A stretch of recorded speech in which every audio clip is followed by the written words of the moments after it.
안녕하세요. 뉴스 속 날씨 김수현입니다.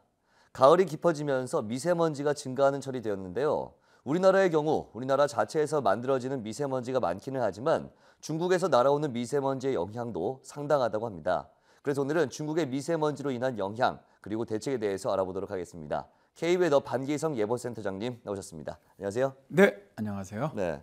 중국에서 매년 이 대기 오염으로 인해 죽는 사람이 160만 명이 넘는다. 이런 보도가 있었는데 이게 사실이라면 정말 심각한 거 아닙니까? 사실 이 미세먼지는 결국 이제 대기 오염과 상당히 밀접한 연관성을 가지고 있죠. 대기 오염이 심하다는 것은 미세먼지 농도가 높다는 뜻인데요. 올해 초에 이제 미국 과학진흥협회가 워싱턴에서 개최한 컨퍼런스에서 대기 오염의 심각성 문제가 나왔습니다. 발표 내용은 브리티시 콜럼비아 대학 인구 및 공중보건학부 교수인 마이클 브라워 연구팀의 연구인데요. 브라워 교수는 대기 오염은 죽음에 이르게 하는 요소 가운데 네 번째로 위험하다고 말했습니다.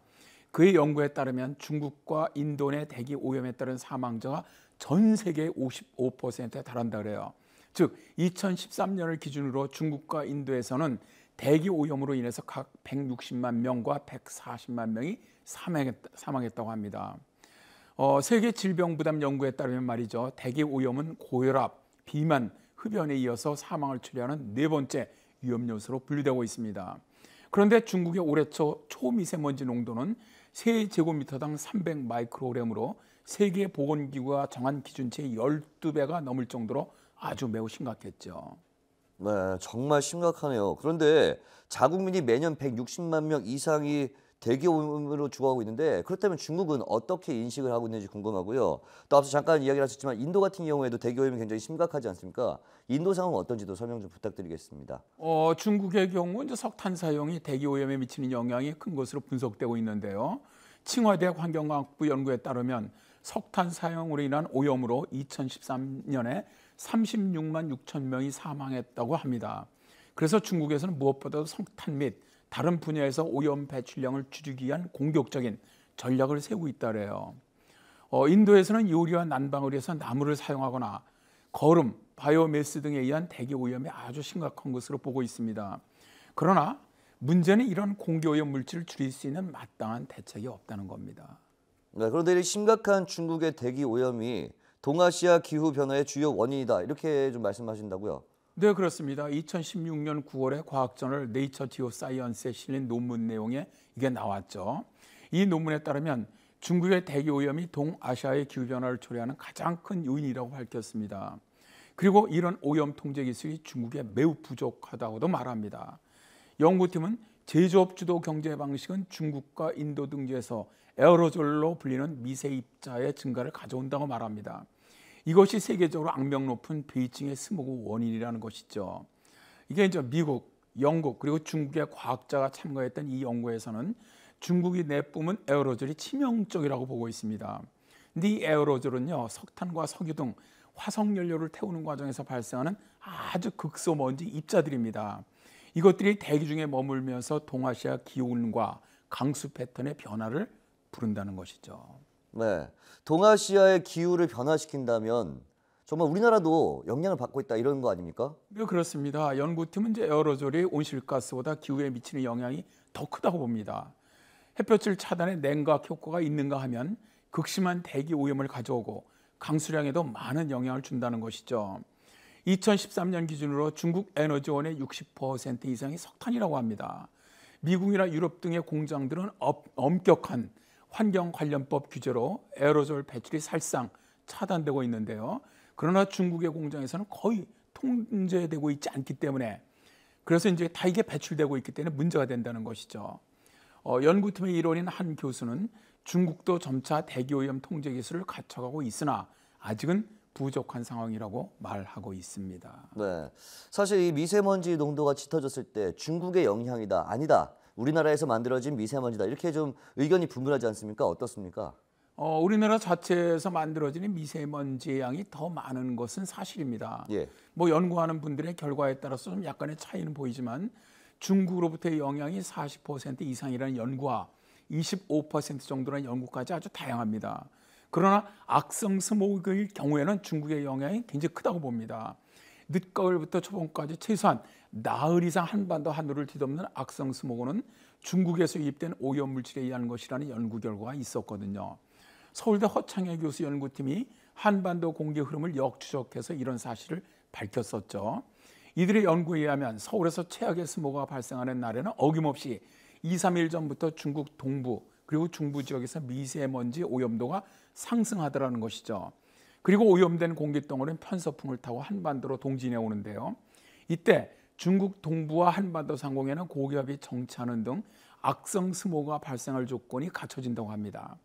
고기압은 중국 오염물질을 지속적으로 끌어들이는 펌프 역할을 하면서 중국의 베이징, 텐진 등 대도시 공업지대에 오염되는 공기가 한반도로 유입되게 만든다는 것이죠. 그래서 허창희 교수는 평소 서울의 공기는 과거보다 깨끗해졌기 때문에 악성 스모그 때 시민들이 체감하는 심각성은 더 커지고 있다. 그러기에 국내 미세먼지 예보 수준을 높이고 피해를 예방하기 위해서 중국발 스모그에 관심을 기울여야 한다고 말했었습니다. 사실 이 대기오염 때문에 자국민들이 죽게 되고 또 베이징 주재 외국 상사원들까지 이 베이징을 떠나는 사태가 지금 벌어지고 있는데 이거 그냥 이렇게 손을 놓고 있을 수만은 없는 일 아닙니까? 네, 그렇습니다. 중국 나름대로 대기 오염을 줄이기 위한 노력을 계속 해나가고 있는 건 사실입니다. 노후 차량을 대량으로 폐차시킨다거나 산업체에서 대기 오염을 정화하는 시설을 갖추게 한다든가 또 나무를 많이 심는다든가 그들의 노력도 있습니다. 그러나 실제로 효과가 잘 나타나지 않는데 큰 문제가 있는 것이죠. 가장 큰 문제인 석탄 사용을 줄일 때 대체 에너지의 가격 부담이 만만치 않다는 점도 작용하고 있고요. 그러나 중국 당국의 대기오염 예상을 보면 아주 그들은 굉장히 긍정적으로 보고 있어요.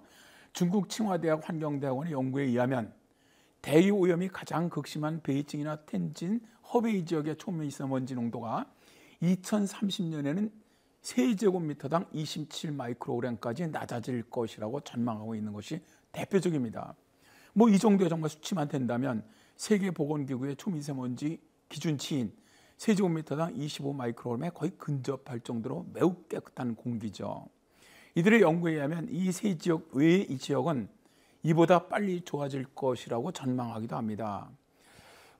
중국 전국 환경보호공작회의에서 환경보호부는 대기오염 기준의 30% 이상 초과하는 도시를 중심으로 2030년까지 전국 모든 도시의 공기 수준을 세계보건기구의 기준에 맞추겠다고 공언한 바도 있죠. 네, 정말 중국의 공원처럼 2030년에 이 세계보건기구의 기준치 정도로 대기질이 좋아진다면 얼마나 좋을까 하는 생각을 해볼 수 있는데 당장 중국으로부터 날아오는 이 미세먼지 공습 때문에 눈에 보이지 않지만 건강을 해치는 우리나라 국민들 굉장히 많을 것 같습니다. 어떻습니까?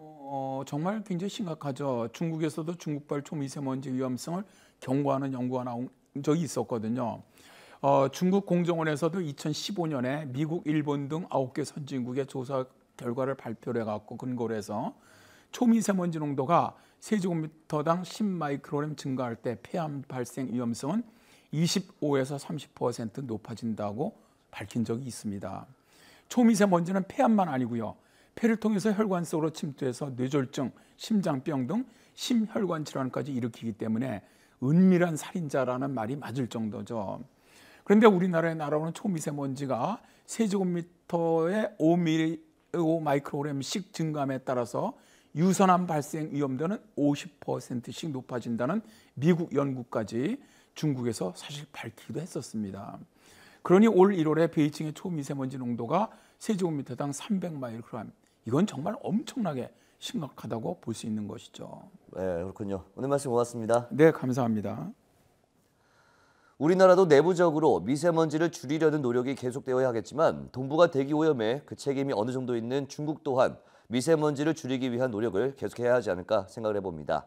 뉴스 송날씨 오늘 준비한 소식은 여기까지입니다. 시청해주신 여러분 고맙습니다.